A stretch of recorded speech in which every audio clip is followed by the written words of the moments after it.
الحمد لله وحده والصلاة والسلام على من لا نبي بعده أما بعد فقد قال الله تبارك وتعالى في كلامه المجيد والفرقان الحميد فأعوذ بالله من الشيطان الرجيم بسم الله الرحمن الرحيم الذين يأكلون الربا لا يقومون إلا كما يقوم الذي يتخبطه الشيطان من المس ذلك بأنهم قالوا إنما البيع مثل الربا وأحل الله البيع وحرم الربا فمن جاءه موعظة من ربه فانتهى فله ما سلف وأمره إلى الله ومن عاد فأولئك أصحاب النار هم فيها خالدون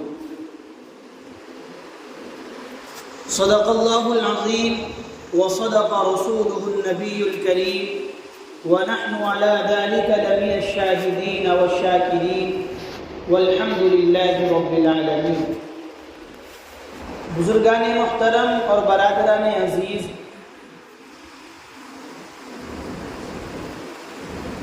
درمیانے ہفتے میں کچھ لوگوں نے کچھ سوالات کیے اور سوالات کے درمیان یہ گفتگو ہوئی کہ جمعے کے دن اسی موضوع پر اگر گفتگو کر لی جائے تو بہتر رہے گا. وہ سوالات کچھ بینک سے لون لینے کے اوپر اور کچھ سوالات قسطوں پر چیز خریدنے پر، کچھ سوالات کیش اماؤنٹ قسطوں پر اٹھانے پر تھے. تو ارادہ ہوا کہ اس جمعے اسی عنوان پر آپ لوگوں کے درمیان گفتگو کی جائے. جس انداز سے آپ اور جمعوں کی گفتگو کو سنتے ہیں، کہیں زائد توجہ چاہیے کہ آپ اس گفتگو کو سنیں، کیونکہ آج کل 10% نہیں بلکہ 90% لوگ اس چیز کے اندر ملوث ہیں. میں نے قرآن کریم کی ایک آیت آپ کے درمیان پڑھی، جس آیت کے اندر اللہ رب العزت بیع و شراء کو بھی بیان کر رہا اور اسی کے ساتھ ساتھ سودی کاروبار کو بھی بیان کر رہا.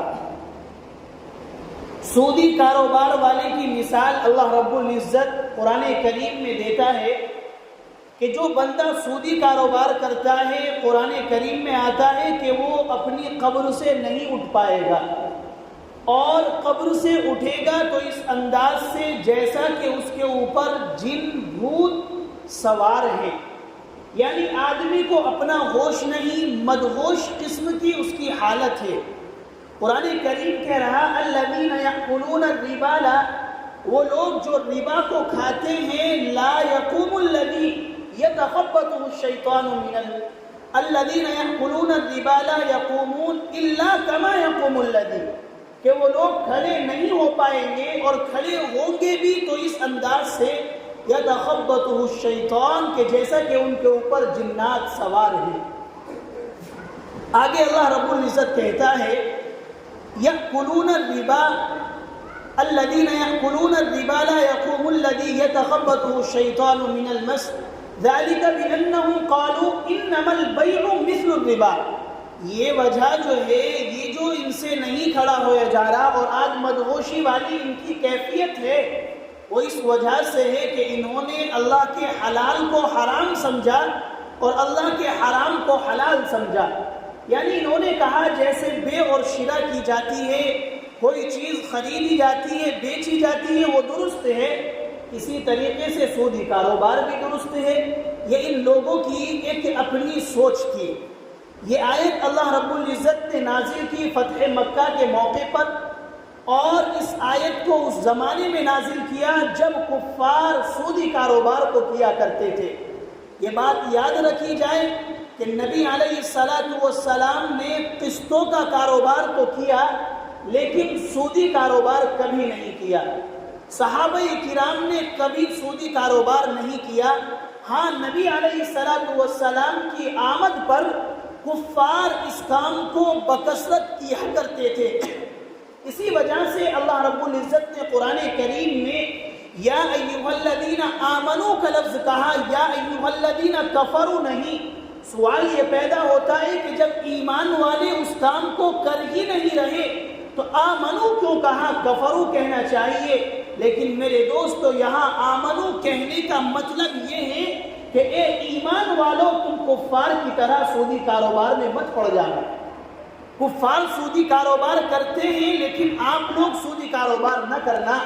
جب یہ آیت نازل کی تو آپ صلی اللہ علیہ وسلم کے چچا حضرت عباس رضی اللہ تعالیٰ عنہ یہ اس وقت تک ایمان میں نئے نئے داخل ہوئے تھے اور اس زمانے میں سب سے بڑا سودی کاروبار حضرت عباس رضی اللہ تعالیٰ عنہ کا تھا.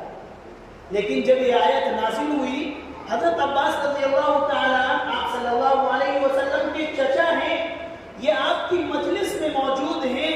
قرآن کریم کی آیت نازل ہوتی ہے اور اس میں سود کو حرام قرار دیا جاتا ہے.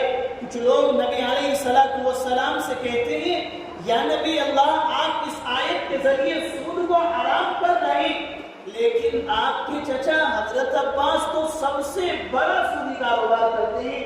حضرت عباس وہاں موجود تھے. حضرت عباس رضی اللہ تعالیٰ عنہ نے آپ صلی اللہ علیہ وسلم کے چہرے انور کو دیکھا اور چہرے انور کو دیکھنے کے بعد آپ کا چہرہ پڑھ لیا. آپ صلی اللہ علیہ وسلم نے کہا عباس اے میرے چچا بتاؤ آپ کا کیا خیال ہے. حضرت عباس رضی اللہ تعالیٰ عنہ کہنے لگے یا نبی اللہ 2 دن کا مجھے موقع دیجئے، ایک بہت بڑی سودی رقم میرے پاس ایک جگہ سے آنے والی ہے. اس زمانے کا اگر آپ کیلکولیٹ کریں تو وہ سودی رقم کئی کروڑ روپے کی تھی. حضرت عباس نے کہا 2 دن کی آپ مجھے مہلت دے، جیسے ہی وہ سودی رقم میرے ہاتھ میں آئے گی میں اسلام کی اشاعت میں، دین کے فروغ میں اس کو قربان کر دوں گا. نبی علیہ السلام نے کہا اے میرے چچا ہم 2 دن کا بھی موقع نہیں دیتے، ہمیں وہ سودی رقم اپنے ہاتھ میں پکڑنی ہی نہیں. اور آپ صلی اللہ علیہ وسلم نے سود کے حرام ہونے کا اعلان کر دیا. میرے دوستو سودی کاروبار آج کل 90% لوگوں کے اندر پایا جا رہا. کوئی بھی بندہ کوئی بھی کاروبار کرتا ہے اس کے پاس ہنر موجود ہوتا ہے، رقم موجود نہیں ہوتی تو وہ فوراً بینک کا سہارا لیتا ہے اور بینک کا سہارا لے کر وہاں سے رقم اٹھا کر کے کاروبار کو شروع کرتا ہے. اولاً آپ بات کو سنیں، اگر کوئی بندہ سودی کاروبار کر رہا ہے، اگر کوئی بندہ سودی رقم بینک سے اٹھا کر کام کر رہا ہے تو یاد رکھنا کہ یہ کاروبار یہاں سوال پیدا ہوگا کہ اس 10 لاکھ کو اٹھا کر، اس 20 لاکھ کو اٹھا کر جو اب وہ کام کر رہا کہ یہ رقم جو اب ساری اس کے اوپر پروفٹ آ رہا یہ سب حرام ہے یا حلال. تو آپ لوگ اپنے ذہن کو صاف کرتے چلیں کہ ایک بندہ ہے، مثال کے طور پر ایک زید نامی بندہ ہے، وہ زید نامی بندہ یہاں زید کوئی محلے کا فرض نہ کرے، مسئلے کے اندر ایک چھوٹا سا نام لے کر کے چلتے ہیں کہ زید یہ سوال کر رہا، زید یہ سوال کر رہا ہے، یعنی اپنے نام کو چھپا کر ایک زید کو سامنے ڈال دیتے ہیں. کبھی یہاں محلے میں زید نام کے جتنے بھی بندے ہو آپ ہر ایک سے کہیں کہ تم نے اپنا کام امام صاحب کو کیوں بتا دیا، انہوں نے تو وہاں پر بھن پھوڑ دیے. تو زید نام ایک مثال کے طور پر لے رہا، آپ زید نام کو چھوڑیں، آپ مجھے لے لیں، میں ہوں، مجھ سے کوئی کام کرنا آتا ہے لیکن رقم میرے پاس نہیں. میں بینک جاتا ہوں، 10 لاکھ روپے اٹھاتا ہوں، اٹھانے کے بعد اپنے کام کو شروع کرتا ہوں. تو یہ بینک سے جو میں رقم لے کر کے آیا یہ ناجائز ہے، لیکن اس رقم کو لانے کے بعد جو کام میں کر رہا ہوں اس کا منافع جو میری جیب میں آ رہا ہے یہ جائز ہے یا ناجائز؟ تو یہ جائز ہوتا ہے. کیوں؟ اگر ہم اس کو بھی ناجائز کر لیں تو یہ بندہ زندگی میں بھی جائز کام نہیں کر سکتا. کیوں؟ اس کی منشا یہ ہے کہ میں 10 لاکھ روپے بینک سے لانے کے بعد بینک کے پیسے ادا کر کے اس کے بعد جائز طور پر کام شروع کر دوں گا. تو اگر اس کو بھی ناجائز قرار دیا جائے تو زندگی میں اس کے پاس 1 روپیہ بھی جائز نہیں آ سکتا. ہاں یہ اس منافع سے بینک کی جو قسط بھر رہا ہے، بینک کا جو لون ادا کر رہا ہے، یہ قرض ادا کرنا اس کا ناجائز ہے، یعنی یہ ناجائز طور پر اپنی جان کو چھڑا رہا ہے. کا کاروبار جو اس نے کیا ہے یہ کاروبار اس کا جائز ہو جاتا ہے، لیکن وہ رقم جو آپ لے کر کے آئے تھے وہ رقم آپ کی ناجائز ہے۔ تو بہرحال ایک بندہ کام کرنا چاہ رہا، اس کے پاس رقم نہیں، اور اس کی 2-3 صورتیں چل رہی، بینک سے وہ رقم لاتا ہے، کاروبار کو شروع کرتا ہے۔ تو اس طریقے سے کاروبار کو شروع کرنا، کاروبار کا کرنا میرے دوستوں یہ ناجائز اور حرام ہے۔ ایک دوسری صورت جو اس کی چل رہی ہے، امروہہ کے اندر اس کا بہت رواج ہے، یہاں بھی نہ جانے کتنے بندے اس طرح کے موجود ہوں گے جو ایک چھوٹے سے کام کو تقریباً کر رہے ہیں۔ وہ کیا کرتے ہیں؟ وہ کرتے یہ ہیں کہ لوگوں کے پاس لاٹری کے نام پر رقم ہوتی ہے اور کہتے ہیں کہ ہم لاٹری اٹھا رہے ہیں، اور لاٹری اٹھانے کی صورت یہ ہوتی ہے کہ 1 لاکھ روپے کی لاٹری ہوتی ہے۔ اگر یہ لاٹری کا ذکر سب سے آخر میں آتا تو زیادہ بہتر تھا، اس وقت تقریباً سب نمازی آ جاتے ہیں، لیکن بہرحال ترتیب آگے پیچھے ہو رہی، آپ لوگ دماغ میں رکھتے ہوئے چلے کہ لاٹری کا ایک ماحول ہے، 1 لاکھ روپے کی لاٹری ہوتی ہے، وہاں 10 بندے موجود ہوتے ہیں اور وہ 1 لاکھ روپے بولی لگتے ہیں کہ بتائیے گا کون اس 1 لاکھ روپے کو اٹھانا چاہتا ہے۔ اب وہ 10 کے 10 بندے ضرورت مند ہیں، ان کو کسی کا قرض ادا کرنا ہے یا کوئی ضرورت ہے، بہرحال اب اس کو اٹھانے کی ایک جائز صورت تو یہ ہے کہ احسان کرے آپ کے 1 لاکھ روپیہ کسی کو ادھار دیں اور اس سے معلوم کرے آپ کب دیں گے، وہ کہہ رہا میں اگلے مہینے دوں گا، اور اگلے مہینے آپ 1 لاکھ روپیہ اس سے واپس لے لیں، یہ تو درست ہے۔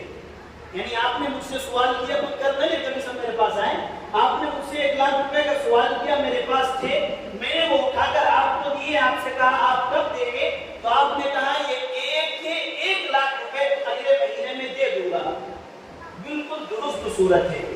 اور یاد رکھنا اگر اس نے 1 تاریخ کا وعدہ کر رکھا ہے اور 1 تاریخ میں اس سے نہیں دیے جاتے تو یہاں پر زاہد لینے کی شرط نہ ہو کہ اگر 1 میں نہیں دیے 2 میں دیے تو 5,000 روپے زیادہ دینے پڑیں گے۔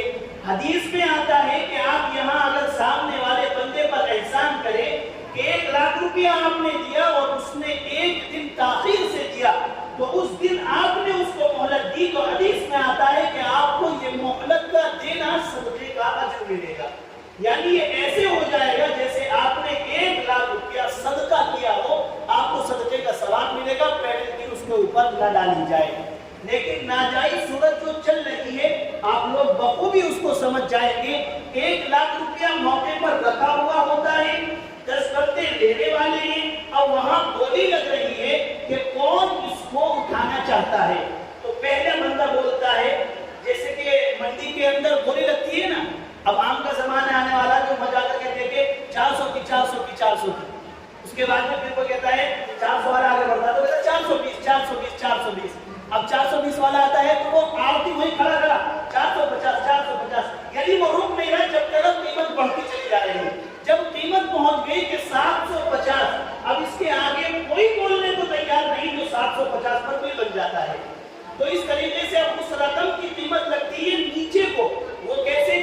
وہ 1 لاکھ روپے رکھے ہیں اور کہا جا رہا ہے کہ بتائیں کون اٹھائے گا، تو ایک بندہ کہہ رہا ہے 99، یعنی وہ 99 تو اس کو اٹھا رہا۔ 99 میں اٹھانے کا مطلب کیا ہے کہ 1 لاکھ میں سے وہ 99 دے گا اور 1 لاکھ روپیہ پورا بھرے گا۔ یہی تو صورت ہوتی ہے۔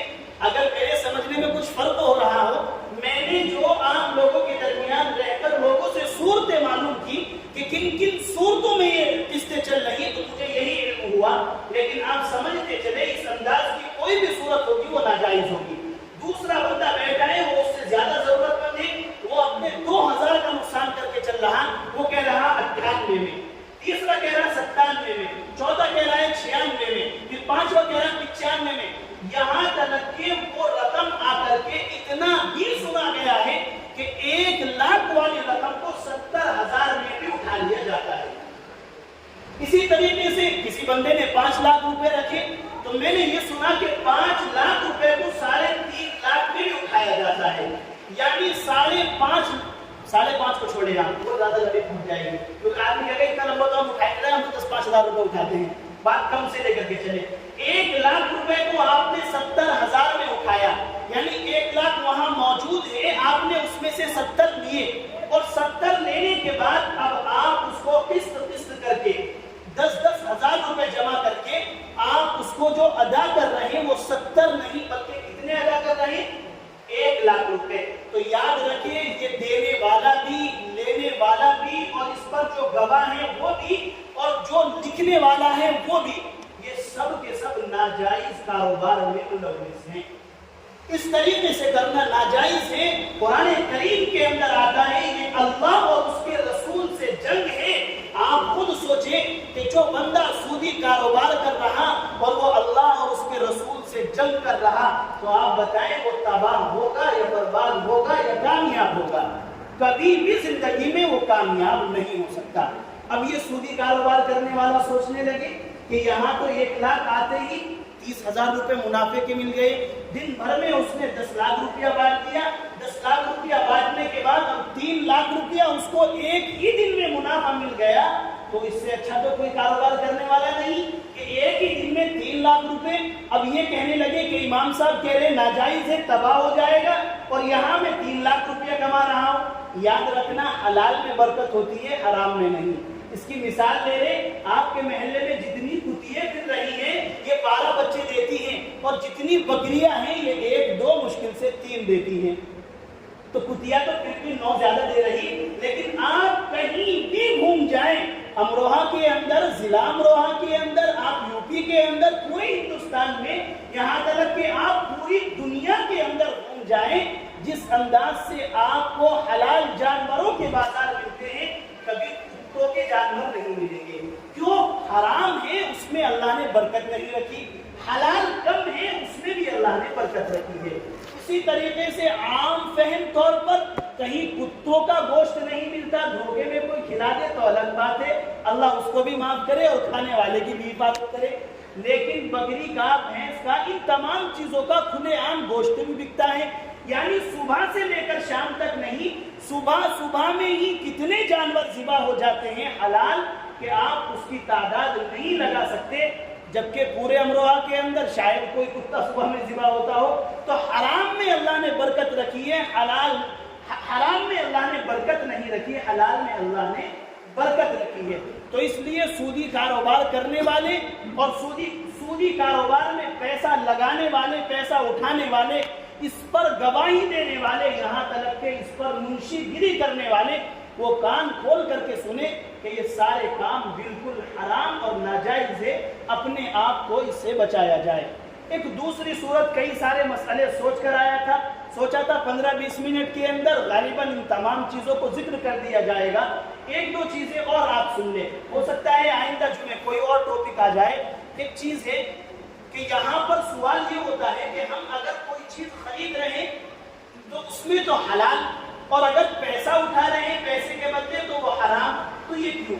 تو یہاں پر پیسے کے بدلے پیسہ ہے. اگر آپ پیسے کے ساتھ کوئی اور چیز رکھیں، پیسے کے بدلے کوئی اور چیز لے، تو اس میں کم اور برد قیمت چل جائے گی، لیکن پیسے کے معاملے میں نہیں چلے گی. یہ چیز سوچ کر میرے ذہن میں ایک سوال آیا کہ آج کل فائبر کیفے والے جو چل رہے ہیں، جو دکان لگاتے ہیں، اور ان کا صبح سے شام تک یہی کام ہوتا ہے، وہ پیسے لوگوں کے نکالتے ہیں، دیتے ہیں، جمع کرتے ہیں، اور 1% وہ اپنی مزدوری لگاتے ہیں. یعنی 1000 میں 10 روپے. یہ عام ہو چکا جب سے آن لائن چل رہا ہے. تو کیا یہ پیسے اس طریقے سے نکالنا، جمع کرنا، اس پر معاوضہ لینا جائز ہے یا ناجائز؟ تو یاد رکھیے یہ صورت جائز ہے. میرے ذہن میں یہ صورت گھومتی رہی.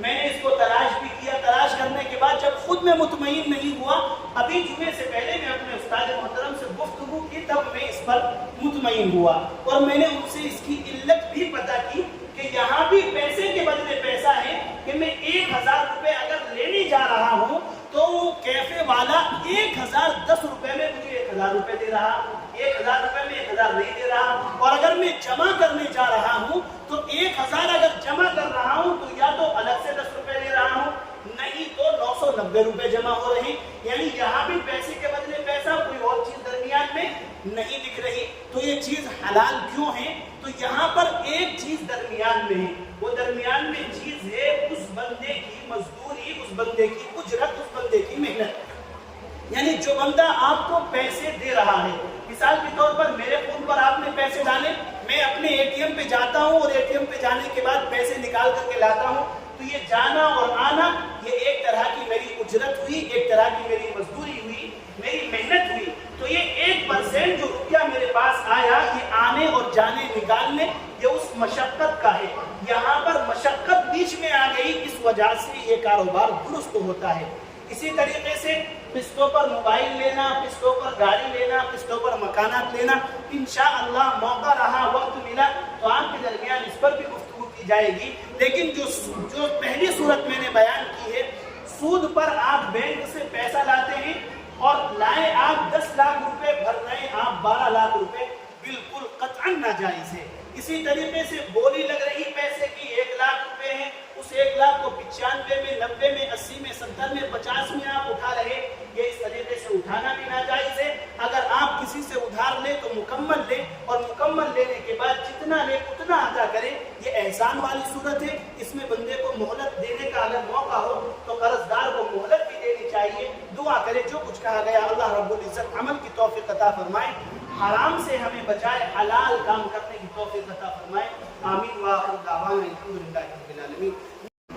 گزشتہ جمعے آپ حضرات کے درمیان سودی کاروبار کے متعلق گفتگو کی گئی تھی کہ سودی کاروبار قرآن اور احادیث کی روشنی میں کس درجے کا ہے. قرآن کریم کی ایک آیت میں نے خطبے میں پڑھی تھی. اللہ رب العزت فرما رہا الذین یأکلون الربا لا یقومون، کہ یہ لوگ جو سود کھاتے ہیں یہ کل قیامت میں اپنی قبروں سے کھڑے نہیں ہو پائیں گے. الا کما یقوم الذی یتخبطہ الشیطان من المس، بلکہ اگر کھڑے ہوں گے تو اس انداز سے جیسا کہ ان کو جن اور بھوت نے چھو لیا ہو. یعنی وہ کیفیت کہ جو کسی بندے کے اوپر ہوائی اثرات کے آنے پر ہوتی ہے کہ اس بندے کو اپنا ہوش نہیں ہوتا.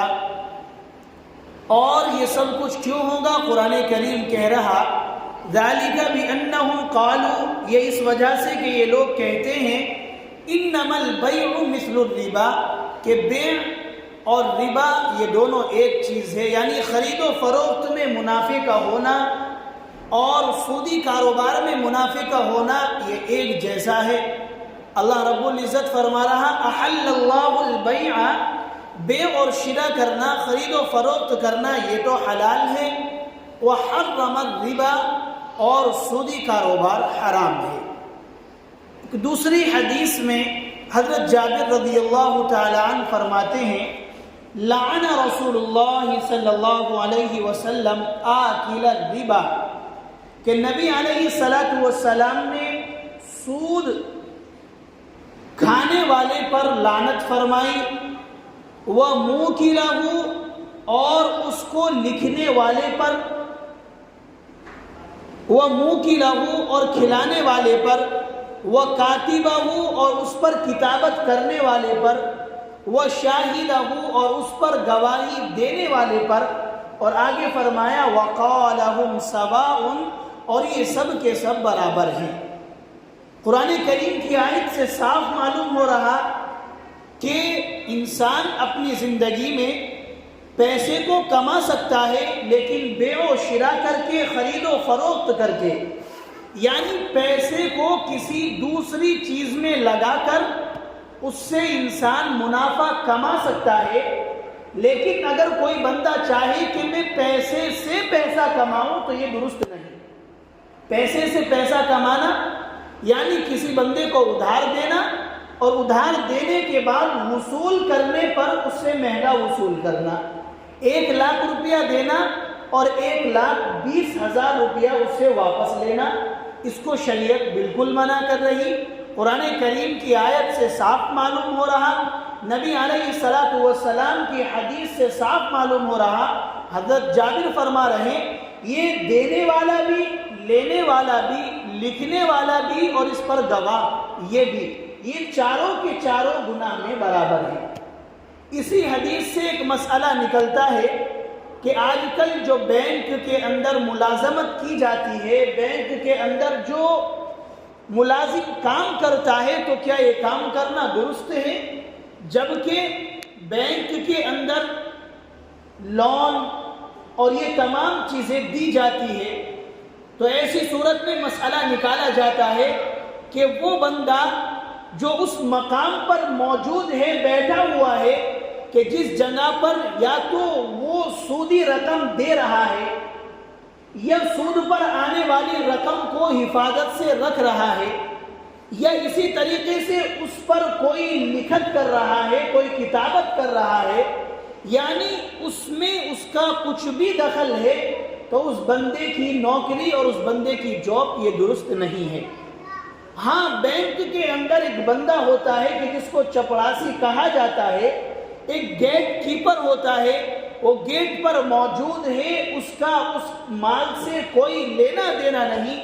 علماء کرام اس حدیث کی روشنی میں احتیاطاً اس کی نوکری کو بھی منع کرتے ہیں، لیکن اگر اس کے علاوہ کوئی دوسرا کام اس کے لیے نہیں ہے تو وہ کیا جا سکتا ہے، کیونکہ اس بندے کا اندر جو لون لیا جا رہا، دیا جا رہا، کیونکہ بینک کے اندر صرف ایک ہی کام نہیں ہوتا، لون لینے اور دینے سے ہٹ کر اور بھی بہت سے کام ہوتے ہیں، کہ وہ بندہ جو صرف اسی چیز پر، اسی منصب پر فائز ہے کہ وہ لون کو لکھ رہا ہے، اس کو حفاظت سے رکھ رہا ہے، اس کی نگرانی میں یہ تمام کام ہو رہے، تو اس کی نوکری بالکل قطعاً ناجائز ہے۔ کیوں؟ اس لیے کہ جس طریقے سے لون بینک دے رہا ہے اور دوسرا بندہ بینک سے لون لے رہا، تو یہ بھی جو اندر اسٹاف موجود ہے، جو اس پر لکھ رہا، گواہی دے رہا، حدیث میں ہے، حضرت جابر رضی اللہ تعالیٰ عنہ کا قول ہے کہ یہ تمام سواء، یہ چاروں کے چاروں برابر ہیں۔ بہرحال سودی لین دین، اس کے اوپر گزشتہ جمعے آپ حضرات کے درمیان اس حدیث اور قرآن کریم کی آیت کے روشنی میں نے گفتگو کی تھی۔ آج کا یہ موضوع خاص طور پر اس چیز پر ہے کہ ہم جو آج کل چیزیں خریدتے ہیں تو 90% نہیں بلکہ 98% چیزیں آج کل قسطوں پر لی جاتی ہے، اور اس کے لینے کی صورت یہ ہوتی ہے کہ آپ اگر نقد کوئی چیز لے رہے ہیں تو وہ سستی ملتی ہے، اور اگر قسطوں پر لے رہے ہیں تو وہ چیز مہنگی ملتی ہے۔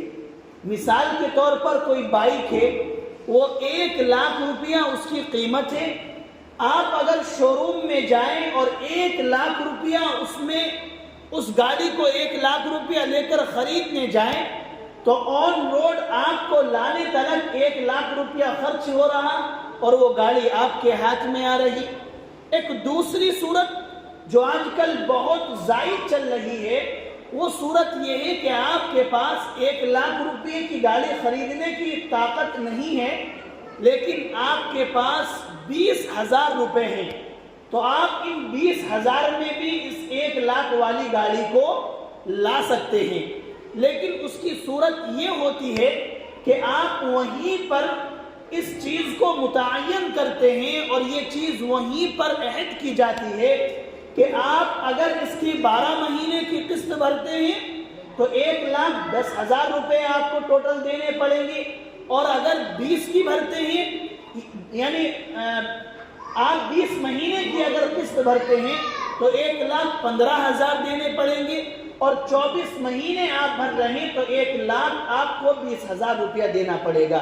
یعنی کہنے کا مطلب یہ ہے کہ آپ اگر اس چیز کو نقد لے کر کے آ رہے تو آپ کو برابر سرابر قیمت میں مل رہی، لیکن آپ اگر اسی چیز کو ادھار اور قسطوں پر لا رہے تو آپ کو وہ چیز مہنگی مل رہی۔ اسی طریقے سے آپ مارکیٹ میں موبائل لینے کے لیے جا رہے ہیں اور 50,000 کا وہ موبائل ہے، آپ کے پاس 50,000 نہیں، آپ کے پاس 25,000 ہیں، تو آپ وہ 50,000 والا موبائل بھی 25,000 میں لا سکتے ہیں۔ لیکن اس کی صورت یہی بیٹھتی ہے کہ جتنے مہینے آپ زائد کرتے چلے جائیں گے تو اتنی ہی اس کی قیمت بڑھتی چلی جائے گی۔ مسئلہ پیدا ہوتا ہے آیا یہ بیع اور شراء کرنا حلال ہے یا حرام ہے. اس کی دو صورتیں ہیں. آپ لوگ بہت دھیان سے بات کو سنیں گے تو انشاءاللہ بات سمجھ میں آئے گی. کیوں؟ آج کل شادی بیاہ کا ٹائم آتا ہے اور اس وقت اپنی بچیوں کو گاڑی دینے کے لیے انسان شو روم میں جاتا ہے اور جانے کے بعد قسطوں پر گاڑی لے کر کے آتا ہے. کیوں؟ قسطوں پر لانے کی ایک مجبوری یہ بھی ہوتی ہے کہ وہ فقیر جو گھر سے ایک گاڑی نہیں 10 گاڑی بھر کر مہمانوں کو لڑکی والے کے یہاں لا رہا تو وہ وہاں سے چلنے سے پہلے فون کر رہا کہ فلاں گاڑی اگر آپ نکال رہے تو میں آ رہا ہوں بارات لے کر اور نہیں تو میں نہیں آ رہا. داماد صاحب وہاں سے فون کر رہے ہیں. جب رشتہ طے ہوا تب کوئی شرط نہیں, جب منگنی ہوئی تب کوئی شرط نہیں. اب کل کو بارات لانی ہے تو جناب وہاں سے فون کر کے کہہ رہے ہیں گاڑی کون سی ہے؟ وہ کہہ رہا سپر نہیں اپاچی چاہیے. سسرال والے نے کہا اپاچی, تو وہ کہہ رہا اپاچی نہیں بلٹ چاہیے. انہوں نے کہا کہ بلٹ, تو اب بلٹ کے اقسام معلوم کر رہا. جس کے باپ نے بھی کبھی بلٹ نہ چلائی ہو وہ آج سسرال سے بلٹ مانگ رہا. کہ جس نے کبھی مچھر بھی نہ مارا ہو وہ مرنے جینے کی بات کرتا ہے. جس نے کبھی مچھر بھی نہ مارا ہو وہ مرنے جینے کی بات کرتا ہے. اور باپ نے میں کدا نہیں دیکھا بیٹا پینے کی بات کرتا ہے. تو بہرحال یہ داماد صاحب جو 24 گھنٹے پہلے وہاں سے فون کھڑکھڑا رہے اور کہہ رہے ہیں کون سی گاڑی ہے فوٹو بھیجو, گاڑی موجود ہوگی تو بارات آئے گی نہیں تو نہیں آئے گی. اب آدمی سوچتا ہے کہ عزت کو بچائیں کیا کرے. اس کے پاس تو پہلے سے ہی شادی کے لیے مکمل پیسے نہیں تھے اور وہ بندہ ادھار لے کر 4-5 لاکھ والی گاڑی کو 50,000 میں لا رہا کہ میں قسطیں بھرتا رہوں گا اور لاکھوں روپیہ اس کو وہ گاڑی مہنگی بیٹھتی ہے. بہرحال مسئلے کو مکمل کرنے سے پہلے اتنا کہتا ہوں کہ اگر کوئی بندہ اپنی بیٹی کو خوشی میں جو چاہیے دے رہا دیتا رہے کوئی منع نہیں, لیکن یہ جو بندہ اپنے منہ سے مانگ رہا ہے تو اس کو یہ بات بھی یاد رکھنی چاہیے کہ رمضان کے مہینے بھی مانگا جائے, کیونکہ رمضان کا مہینہ زکوٰۃ کا ہوتا ہے, وہ بھی مستحق بندوں کا ہوتا ہے. ایسے دامادوں کو مسجد میں کھڑے ہو کر اعلان بھی کرنا چاہیے کہ یہاں جتنے بندے زکوٰۃ دینے والے ہیں میں مستحق موجود ہوں, مجھے زکوٰۃ دی جائے. تو زکوٰۃ کا مہینہ رمضان میں بھی آتا ہے. ایسے دامادوں کو زکوٰۃ بھی مانگنی چاہیے جن کے نام کی کوئی شرم نہیں, حیا نہیں. بہرحال لڑکی والا اپنی خوشی سے پورا گھر دے دے, لیکن ایک بات یاد رکھیں جتنا چاہے اتنا دے دیں, کبھی بھی آپ داماد کا منہ نہیں بھر سکتے, کبھی بھی نہیں بھر سکتے. کیوں؟ ایک شادی ہوئی, اس شادی میں لڑکی والے نے چاہا کہ میں ہر چیز دوں گا, کوئی چیز نہیں چھوڑوں گا. وہ لسٹ بناتا رہا, جو چیز ذہن میں آئی اس نے لکھی, جو چیز ذہن میں آئی اس نے لکھی. کبھی مدے کا زمانہ تھا جب سائیکل بھی کسی کو ملتی تھی تو علاقے میں نام ہوتے تھے. اس زمانے میں اس بندے نے اپنی بیٹی کی شادی کی, مکمل ٹرک بھر کے سامان دیا اور اس انداز سے لسٹ بنائی کہ کوئی سامان استعمال والا نہیں چھوڑا. مدے کا زمانہ تھا, گاؤں دیہات کی کہیں کی شادی تھی, سڑکیں بنی ہوئی نہیں تھی, ٹرک جا رہا تھا, بارات بھی ساتھ ساتھ جا رہی ہے, ٹرک آگے آگے روانہ ہے کہ آج گاؤں کے اندر دھوم مچنی ہے, اس انداز سے ہم سامان لا رہے. ایک جگہ پر کچی سڑک تھی, ٹرک کا پہیہ بیٹھ گیا. جب ٹرک کا پہیہ بیٹھا بہت کوشش کی, گاڑی نہیں نکل پائی. رات کا ٹائم, اب چوروں کا زمانہ ہے, اب سامان کو لوٹا بھی جا سکتا ہے. لوگوں نے, باراتیوں نے کافی کوشش کی. ایک بوڑھے میاں نکل کر آئے, انہوں نے کہا کہ ارے دیکھو ذرا کوئی پھاوڑا لے کر کے آؤ اور اس کے پہیے کے آگے سے پھاوڑے کو ہٹاؤ اور مٹی کو ہٹاؤ. تو ایک بوڑھا آدمی کہنے لگا ارے اس کا سسر کہہ رہا تھا کہ میں نے ساری چیز دی ہے, ذرا دیکھو ٹرک کے اندر پھاوڑا اور تسلا بھی رکھا یا نہیں رکھا. اب آپ بتائیں جہیز میں پھاوڑے کا کیا کام؟ ارے اس کو کسان تھوڑی بنانا ہے داماد کو, اس کو تو راجہ مہاراجہ بنانا تھا. ٹرک کے اندر دیکھا تو پورا سامان ہے لیکن پھاوڑا نہیں. تو وہ بوڑھا اپنے سر میں کھجانے لگا اور ایک طرف کو منہ کر کے کھڑا ہو گیا اور کہنے لگا جس بندے نے پھاوڑا نہ دیا تو اس نے کیا دیا ہوگا۔ تو بہرحال جتنا چاہے اتنا دے دے، یہ ایک ایسا کنواں ہے، یہ ایک ایسی جہنم ہے کہ حل من مزید، اور لے آؤ، کچھ بھی ہو، سب آ سکتا ہے۔ بہرحال تو شادی بیاہ میں خاص طور پر قسطوں میں گاڑی لی جاتی ہے، شو روم سے نکالی جاتی ہے۔ آپ کان کھول کر سنیں، ایک صورت اس میں جائز کی ہے اور دوسری صورت اس میں ناجائز کی ہے۔ کچھ علماء اس کو بھی جائز کہتے ہیں لیکن اکثریت اس کو ناجائز کہتی ہے۔ اگر درمیان میں بینک آ جائے، اگر آپ کوئی چیز قسطوں پر لے رہے ہیں، مثال کے طور پر آپ نے یہ فون خریدا، 20,000 روپے اس کی قیمت، آپ نے کہا 20,000 روپے، میں نے کہا آپ اگر ایک سال میں قسطیں ادا کر رہے ہیں تو 25 کا ہے۔ آپ نے 20,000 نقد دیے اور دھیرے دھیرے کر کے آپ نے 25 پورے کیے۔ اس میں بینک دور سے دور تک نہیں، موبائل اور موبائل خریدنے والا اور میں، ہم ہیں، باقی کوئی نہیں۔ لیکن اگر درمیان میں بینک آ جائے اور بینک سے فائننس کرانے کی ضرورت پڑ جائے تو یاد رکھنا وہ صورت ناجائز ہو جاتی ہے، کیونکہ اس میں بینک اپنے حساب سے سود بٹھاتی ہے کہ آپ اگر 10 مہینے میں دیں گے تو اتنا سود، 20 مہینے میں دیں گے تو اتنا سود، 36 مہینے میں دیں گے تو اتنا سود، 48 مہینے میں دیں گے تو اتنا سود، اور 60 مہینے میں یعنی 5 سال کی قسطیں بنتی ہے۔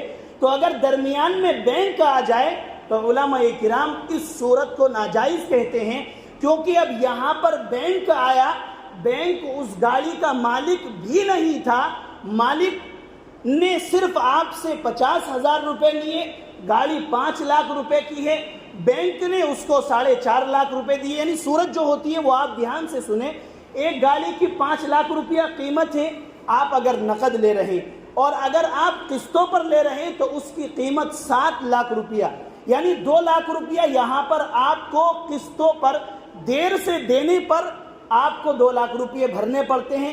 ان 2 لاکھ روپے کی صورت ایک تو یہ ہے کہ آپ مالک کو 2 لاکھ روپے دیں تو درست ہے کہ مالک سے آپ اسی مجلس میں یہ عقد کر لیں کہ یہ گاڑی اگر میں 2 سال میں اس کی قیمت ادا کروں گا تو اس کے 7 لاکھ روپے دینے پڑیں گے، اور یہ بھی اس مجلس میں ہو کہ اگر 2 سال میں نہ دیے گئے، اگر وہ بندہ کہہ رہا کہ 2 سال میں آپ نے نہیں دیے تو 50,000 روپے آپ کے اوپر جرمانہ ہے، یہ صورت اگر لگا دی تو پوری وہ گاڑی خریدنا اور بیچنا بالکل قطعاً ناجائز ہو جائے گا۔ یعنی اس میں سزا کے طور پر کوئی پینلٹی نہ لگائی جائے، لیکن اگر درمیان میں بینک آ جائے، ایک مالک کو آپ قسط دے رہے ہیں کہ ہر مہینے 10,000 روپے لے آ کر مالک کو دے رہے ہیں، شو روم میں دے رہے ہیں، درست ہے، لیکن اگر آپ بینک میں وہ قسطیں بھر رہے ہیں تو بینک والی قسطوں والا کام یہ ناجائز ہو جاتا ہے۔ بعض علماء اس کو بھی درست کہتے ہیں، لیکن 95% علماء اس کو ناجائز کہتے ہیں کہ ایک طرف شو روم تھا، دوسری طرف خریدنے والا تھا، صرف آپ نے 50,000 روپے دیے، شو روم والے نے لیے، اب 4.5 لاکھ روپیہ بینک نے شو روم والے کو دیا، تو شو روم والا تو پہلے دن ایک طرف ہو گیا۔ اب معاملہ جو ہوا وہ گاڑی والے یعنی خریدنے والے اور بینک پر ہوا کہ اب بینک اس سے 2 لاکھ روپیہ اس وجہ سے ادا کر رہا کہ یہ بندہ قسطوں پر رقم دے رہا، تو یہ صورت ناجائز ہو جاتی ہے۔ اور اگر آپ ڈائریکٹ مالک سے قسطوں پر کوئی کام کرتے ہیں تو وہ درست ہوگی۔ اس کے باوجود بھی اگر کسی کو مسئلہ سمجھنے میں کوئی دقت ہو تو وہ تنہائی میں سمجھ سکتا ہے۔ ایک مرتبہ 5-10 سیکنڈ میں دوبارہ بتا دیتا ہوں، آپ موبائل مجھ سے لے رہے ہیں اور قسطیں بھی مجھے ادا کر رہے ہیں، درست ہے۔ آپ نے موبائل مجھ سے لیا اور میں نے آپ کی بینک کی کتاب لے کر اور آپ کا پین کارڈ لے کر آپ کو بینک کے حوالے کر دیا، اب آپ ہر مہینے بینک میں قسطیں جمع کر رہے، یہ قسطیں بینک میں اگر جا رہی تو ناجائز ہے اور ڈائریکٹ مالک کے پاس آ رہی تو جائز ہے۔ دعا کرے اللہ رب العزت عمل کی توفیق عطا فرمائے، ناجائز کاروبار سے بچنے کی توفیق عطا فرمائے، آمین وآخر دعوانا الحمدللہ رب العالمین۔ مل کر کے کھڑے ہوں، صفوں میں جگہ باقی ہے اور پیچھے لوگ کھڑے ہوئے ہیں، مل کر کے کھڑے ہو جائیں۔